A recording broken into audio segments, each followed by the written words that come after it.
Good morning dear students. हम लोग जो पढ़ रहे थे आपका लेसन 11 कालिदास, जिसमें हम लोगों ने पढ़ा था कि जब राजकुमारी को Shivdas and Vishnudas open debate में डिफीट नहीं कर पाते हैं तो वे दोनों इसी प्रश्न से परेशान अपना सिर नीचे झुकाए शर्म के मारे जा रहे होते हैं जंगल से। तभी उनको एक लकड़हारा दिखता है जो लकड़ियां काट रहा होता है और वो उसी डाल को काट रहा है जिस डाल पे खुद बैठा है।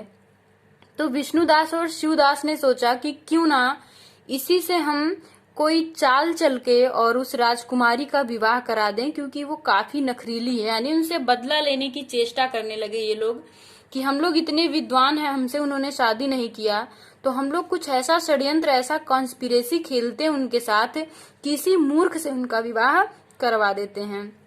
तो आगे हम लोग देखते हैं, they asked the man to come down but he would not. उन्होंने उस व्यक्ति से कहा कि आप नीचे आ जाइए, लेकिन वो नहीं आता है। एट लास्ट, और अंततः, he came down when told that they would marry him with a princess. और लास्ट में वो तब नीचे आता है उतर के जब वे उनसे कहते हैं कि हम तुम्हारा विवाह एक राजकुमारी के साथ करवाएंगे। अब राजकुमारी से विवाह करने की किसकी इच्छा नहीं होगी, तो इससे लकड़हारा नीचे आ जाता है। They made him bath and wear presentable clothes. वे लोग उसको नहलाते हैं अच्छे से और उसको बहुत ही अच्छा कपड़ा पहनाते हैं, जिससे वो थोड़ा सा राजसी ठाट बाट उसका लगने लगे। यानी रानी को ये ना लगे कि वो कोई लकड़हारा है। Before they took him to the princess to the palace, यानी महल में ले जाने से पहले वे दोनों उसको अच्छे से नहलाते हैं और अच्छा सा कपड़ा पहनाते हैं। They said to him clearly, और वे उनसे साफ साफ यह बात कह देते हैं, if you want to marry the princess, अगर तुम्हें राजकुमारी से विवाह करना है तो there is only one way, तो इसका केवल एक ही रास्ता है। क्या रास्ता है हम लोग भी देखें।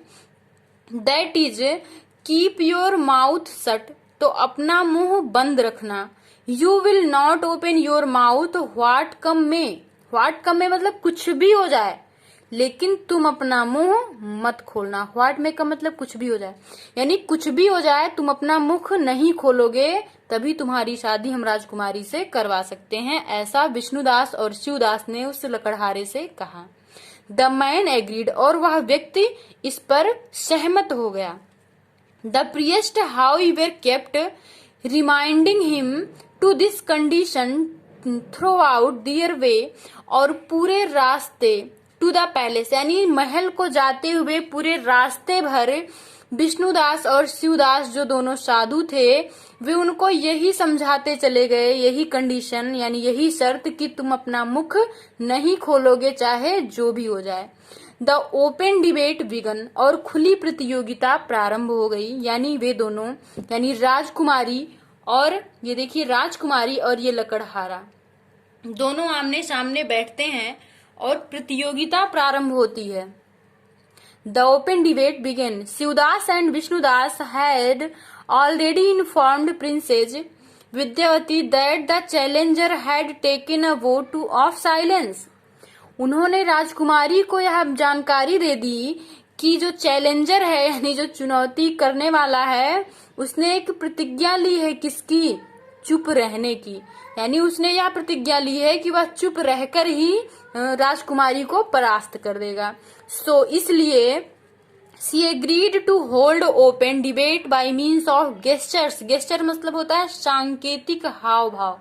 गेस्चर्स मीन्स होता है सांकेतिक हाव भाव, यानी रानी इस पर मान गई कि चलो ठीक है, अब ये जो गेस्चर पे होगा, यानी ये जो प्रतियोगिता हमारी होगी, ये अब सांकेतिक हाव भाव पे होगी। यानी संकेतों के माध्यम से हम प्रश्न को पूछेंगे और उसका जवाब लेंगे। Princess Vidyavati and the man sat in front of each other. In front of मतलब होता है आमने सामने। इन फ्रंट ऑफ मीन्स आमने सामने, ईच अदर मतलब एक दूसरे के। यानी वो राजकुमारी विद्यावती और वो व्यक्ति आमने सामने दोनों बैठते हैं। The king ministers and others टूक देयर सीट्स। राजा और मंत्री सभी अपने अपने स्थान पर बैठते हैं। द डिबेट स्टार्टेड और प्रतियोगिता प्रारंभ हो जाती है। Shivdas and Vishnudas sat beside the man. Vishnudas और शिवदास उस व्यक्ति के समीप बैठते हैं। Interrupt the meaning of the gestures. उस सांकेतिक भाषा का इंटरप्ट करने के लिए यानी उसका क्या करने के लिए, वर्णन करने के लिए, यानी वो संकेत देगा और ये शिवदास और विष्णुदास उसका उनको मीनिंग बताएंगे रानी को। क्या होता है, Vidyavati raised her index finger up meaning that God is one. Index finger मतलब होता है अंगूठे के बगल वाली उंगली। तो विद्यावती ने अपनी इंडेक्स फिंगर को ऊपर उठाया और इसका मतलब था कि भगवान एक हैं। हाउएवर जबकि the foolish man in front thought that, जबकि सामने बैठा वह व्यक्ति सोचा कि she wanted to thrust that finger into his eyes. उसने क्या सोचा कि लग रहा है कि ये मेरे अपनी उंगलियां मेरे आंख में डालना चाहती हैं। Thrust that finger into his eye, उसने क्या सोचा कि ये उंगली यानी एक उंगली से मेरी आंख फोड़ना चाहती हैं। सो ही रेज्ड 2 फिंगर्स, इसलिए उसने 2 उंगलियां उठाई। क्या क्यों उठाई उसने, by which he means that, इसका मतलब यह था कि if she blinded him of one eye, कि यदि उन्होंने मुझे एक आंख से अंधा किया तो he would do her of both eyes, तो वह उन्हें दोनों आंख से अंधा कर देगा। यानी कि वो मूर्ख तो है, आप लोगों ने पहले ही देख लिया इस बात को। तो जब रानी एक उंगली उठाती है कि भगवान एक हैं, तो उसको लगता है कि ये मेरी एक आंख फोड़ना चाहती है और उसने 2 उंगली उठाई और कहा कि मैं तुम्हें दोनों आंख से अंधा कर दूंगा। क्या होता है फिर Vidyavati demanded of Shivdas to explain the gestures. फिर विद्यावती ने उस सांकेतिक भाव का अर्थ पूछा कि इसका आप लोग एक्सप्लेन करिए यानी वर्णन करिए। ही रिप्लाइड यानी शिवदास ने जवाब दिया, he meant that God and truth are the 2 sides of the same coin. उन्होंने कहा कि उसका मतलब है कि भगवान और सच्चाई ये दोनों एक सिक्के के 2 पहलू हैं। देखिए कितने षड्यंत्र से, कितने शांति भाव से और दिमाग लगा करके शिवदास और विष्णुदास रानी को एकदम से जाल में फंसा चुके हैं। Vidyavati nodded her head in admiration. Admiration मतलब होता है सहमति में। विद्यावती ने सहमति में अपना सिर हिलाया। नॉडेड मतलब सिर हिलाना। And raised her open hand meaning that the body was the combination of the 5 elements. और फिर उन्होंने अपना पंजा उठाया, पूरा हाथ। उनके कहने का मतलब था कि हमारी शरीर ये 5 तत्वों से मिलकर के बनी है। हाउएवर जबकि द मैन थॉट दैट, जबकि उस व्यक्ति ने सोचा, she wanted to hit him, कि वो मुझे मारना चाहती है विथ अ स्लैप यानी थप्पड़ मारना चाहती हैं।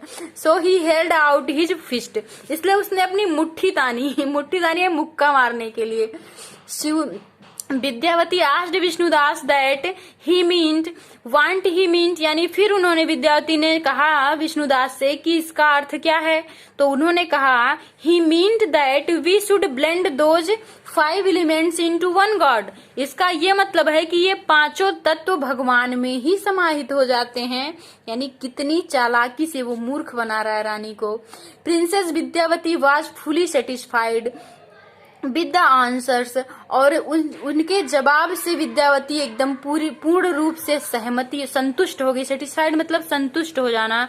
सो she agreed to marry the man, इसलिए वो उस व्यक्ति से शादी करने के लिए सहमत हो गई।